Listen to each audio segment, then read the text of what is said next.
Assalamualaikum warahmatullahi wabarakatuh. Waalaikumsalam warahmatullahi wabarakatuh. Selamat pagi anak-anak. Pagi, Bu. Selamat pagi, Bu. Baik, sebelum kita memulai pelajaran pada hari ini, mari kita berdoa bersama ya. Silakan untuk ketua kelas untuk memulai berdoa bersama. Oke, baik teman-teman, sebelum memulai pembelajaran kita pada hari ini, kita berdoa terlebih dahulu. Berdoa, mulai. Doa selesai. Ya, baik. Terima kasih ya Mbak Mufidah. Nah, untuk selanjutnya, hari ini bagaimana kabar kalian semua? Baik, Bu. Alhamdulillah, Bu. Baik, sehat. Ya, alhamdulillah ya. Semoga kita semua sehat selalu dan juga tetap semangat dalam belajar pada pagi hari ini. Nah, pada hari ini kita akan belajar mengenai pusat keunggulan ekonomi. Adapun tujuan pembelajaran kita hari ini yaitu yang pertama, mengidentifikasi faktor yang mempengaruhi perdagangan internasional. Yang kedua, menjelaskan pusat-pusat keunggulan ekonomi di Indonesia. Nah, ada yang tahu gambar apakah ini? Ada yang tahu? Ada apa saja di sini?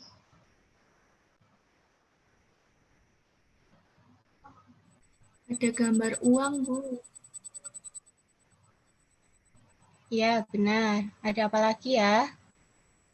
Ada gambar truk, Bu. Ada gambar pesawat. Ada gambar kapal. Ya, iya benar sekali ya. Ada yang tahu nggak ini maksud gambar ini apa? Kegiatan ekonomi, Bu. Siklus kegiatan ekonomi. Benar tidak ya? Ya, tadi itu merupakan gambar perdagangan internasional. Nah, sebelum kita masuk pada materi pusat keunggulan ekonomi, kita akan sedikit membahas mengenai faktor yang mempengaruhi perdagangan internasional. Faktor yang mempengaruhi perdagangan internasional itu ada dua, yaitu keunggulan mutlak dan juga keunggulan komparatif. Apa sih keunggulan komparatif itu? Mari kita lihat bersama. Nah, ini adalah keunggulan mutlak. Nah, dari keunggulan mutlak ini ada dua gambar. Indonesia dengan gambar pakaian dan Thailand dengan gambar tas. Mungkin ada yang tahu maksud dari kedua gambar ini? Belum tahu, Bu. Ya, belum. Mari kita mempelajarinya bersama ya. Nah, keunggulan mutlak sendiri atau dapat disebut absolute advantage merupakan keunggulan yang dimiliki oleh suatu negara, yaitu negara dapat menghasilkan barang yang efisien daripada barang produksi negara lain. Nah, kita contohkan di sini ada Indonesia dan Thailand. Indonesia dengan Thailand memproduksi dua barang yang sama, yaitu pakaian dan juga tas. Nah, Indonesia dapat memproduksi pakaian lebih banyak daripada Thailand, dan sedangkan Thailand dapat memproduksi tas lebih banyak daripada Indonesia. Nah, dengan ini kesimpulannya adalah Indonesia memiliki keunggulan mutlak dengan barang pakaian dan juga Thailand memiliki keunggulan mutlak dengan barang tas. Seperti itu ya, anak-anak semua. Nah, berikutnya kita akan mempelajari tentang keunggulan komparatif. Keunggulan komparatif itu apa sih?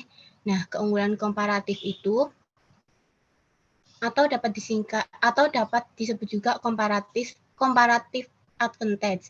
Nah, comparative advantage ini merupakan negara mampu menghasilkan barang-barang yang lebih banyak dengan biaya produksi yang murah.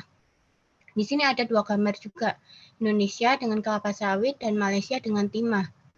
Nah, kita contohkan, Indonesia dengan Malaysia memproduksi dua barang, yaitu dengan sawit dan juga timah.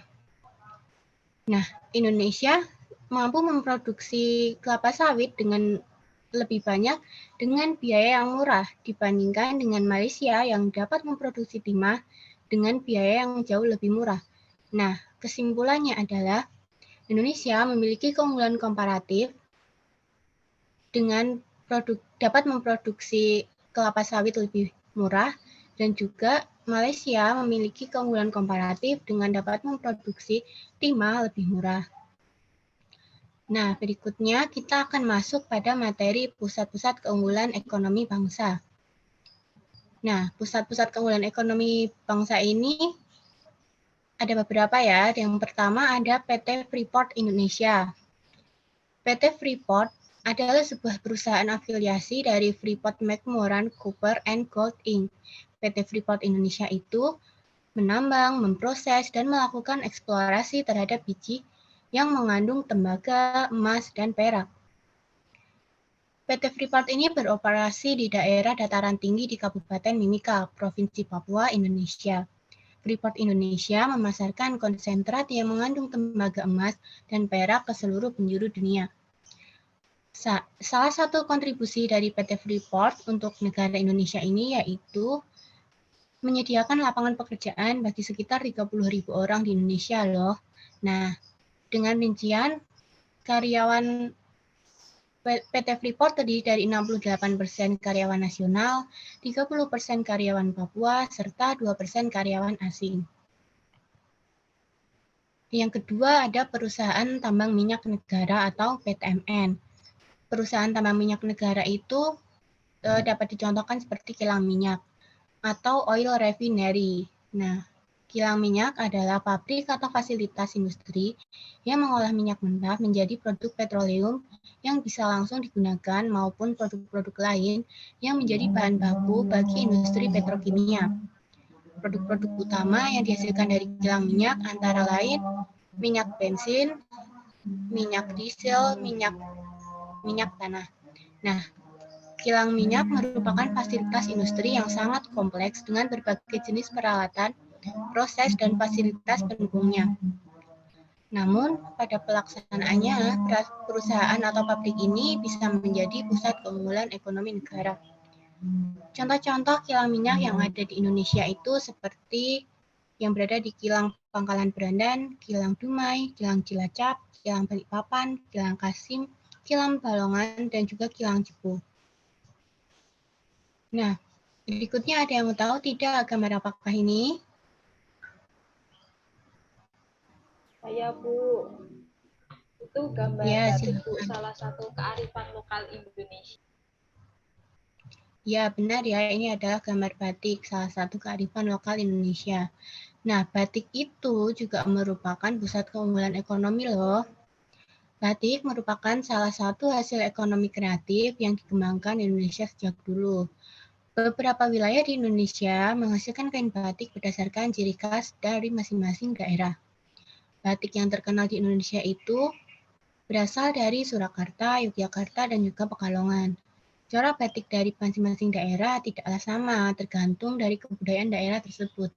Batik merupakan salah satu keunggulan ekonomi yang dimiliki oleh Indonesia yang mampu menembus pasar internasional dengan ciri khas tertentu. Nah, oleh UNESCO sendiri telah ditetapkan batik sebagai warisan kemanusiaan untuk budaya lisan dan non-bendawi sejak tanggal 2 Oktober 2009. Nah, mungkin kita telah selesai mempelajari materinya. Adakah yang ingin menyimpulkan kita telah mempelajari apa saja?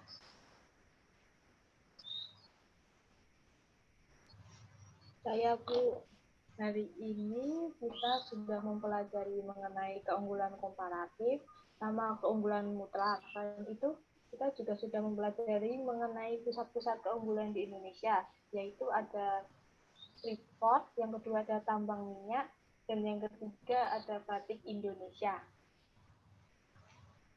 Iya, benar sekali. Kita telah mempelajari faktor yang mempengaruhi perdagangan internasional, yaitu keunggulan mutlak dan juga keunggulan komparatif, dan juga mempelajari mengenai pusat-pusat keunggulan ekonomi yang ada di Indonesia. Terima kasih ya Mbak Faida. Nah, selanjutnya Ibu ada soal untuk evaluasi kalian. Silakan yang bisa menjawab untuk open mic. Sebutkan salah satu kontribusi dari PT Freeport untuk ekonomi negara. Ayo, ada yang memperhatikan tadi?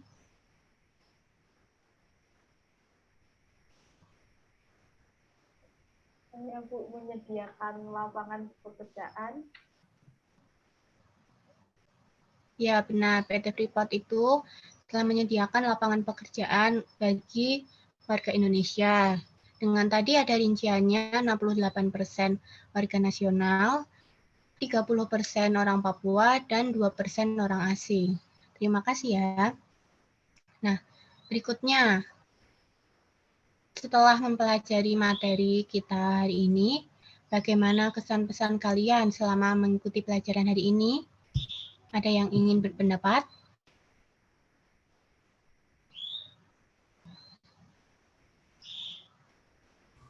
Saya, Bu. Kesan dan pesan Ya, silakan. mengikuti pembelajaran hari ini itu menyenangkan, Bu, dan sangat menarik pembelajaran hari ini karena saya dapat mengetahui mengenai faktor-faktor perdagangan internasional. Selain itu juga tahu kalau di Indonesia mempunyai pusat-pusat keunggulan yang seperti Ibu sampaikan tadi, ada PT Freeport yang juga berkontribusi pada untuk lapangan pekerjaan, juga ada perusahaan minyak, juga batik, Bu. Begitu. Iya, benar sekali. Terima kasih ya, Mbak Mufidah. Kita telah mempelajari itu tadi ya, yang sudah disebutkan oleh Mbak Mufidah, dan tadi juga sudah disebutkan oleh Mbak Faida. Nah, berikutnya, Ibu ada tugas untuk kalian ya. Kalian dapat membuat makalah mengenai macam pusat keunggulan ekonomi, beserta pengaruhnya. Nah, tadi kita sudah mengetahui macam pusat keunggulan ekonomi. Kemudian kalian dapat mempelajari pengaruhnya itu terhadap kehidupan sekitar masyarakat dan dibuat makalah ya. Dengan ketentuan kelompok itu beranggotakan 4 orang dan juga makalah dapat dikumpulkan minggu depan saat jam pelajaran Ibu ya. Sudah mengerti? Mengerti, Bu. Baik, terima kasih ya. Nah, pelajaran kita hari ini sudah selesai, cukup di sini. Untuk mengakhiri pelajaran hari ini, mari kita berdoa untuk ketua kelas dapat memimpin doa bersama. Silahkan. Baik, untuk mengakhiri pembelajaran pada hari ini, kita berdoa bersama-sama. Berdoa mulai. Berdoa selesai. Terima kasih Mbak Mufidah. Nah, dari Ibu mungkin cukup sekian. Apabila ada kesalahan kata mohon dimaafkan. Terima kasih. Wassalamualaikum warahmatullahi wabarakatuh. Sampai jumpa di pertemuan berikutnya. Waalaikumsalam Warahmatullahi wabarakatuh. Terima kasih, Bu. wabarakatuh.